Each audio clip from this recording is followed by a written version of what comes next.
आनी जेन्ना जेन्ना आमचो भावार्थ उणो जाता आमी देवा लागीं मागूंक जाय, सायबा म्हजो भावार्थ वाडय.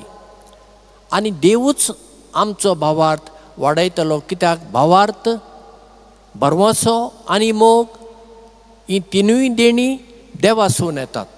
भावार्थ पयलो, एकदम पयलो गरजेचो, भरवंसो आनी मोग उपरांत. आज हांव तुमचे फुडें एक गोवायकी दवरतां, क्रिस्तांव मनशाची न्हय, एके मुस्लीम चलयेची.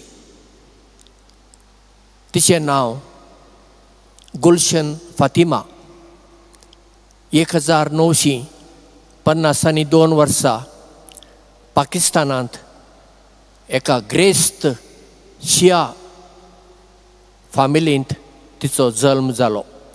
जल्मतानाच ती अपंग, फिजिकली चॅलेंज, एक हात बारीक, एक पांय बारीक, तिका उठूंक जायना, बसूंक जायना, सगळें दुसऱ्यांनी करूंक जाय. आनी आवय सोंपली ही जल्मातूच. पूण आवयन तिच्या घरकाराक म्हणलें, म्हाका आतां भास दी, हांव आतां मरतलीं, फातिमाक तूं सांबाळटलोय आनी दुसरें काजार तूं जावचो ना म्हूण ताणें भास दिली. आनी बापायन गुलशनाक सगळ्याच वाटांनी बरें केलें. पूण गुलशनाक व्हीलचॅराचेर, ताची सेवा करूंक तेगी चाकरणी सगळें आसा घरान, कितें ना अशें कांय ना, सगळें आसा.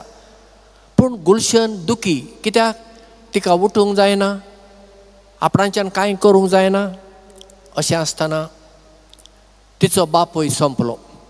गुलशन आनी चड दुखी जाली आनी देवा कडेन ती म्हणूंक लागली, तुवें म्हाका कित्याक म्हूण दवरला, एकच तूं म्हाका बरी कर, नाजाल्यार म्हाकाय व्हर, म्हाका ह्या संवसारांत जिवंक नाका.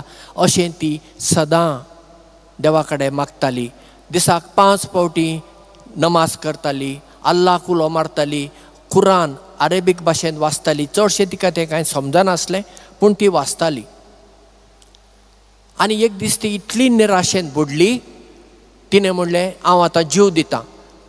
पूण दोरी कोण हाडून दितलो, सुरी कोण हाडून दितलो, कोण ना. अशी ती निराशेन बुडल्या वेळार तिका एक ताळो आयकूंक येता, हांव तुका मरूंक दिवचो ना.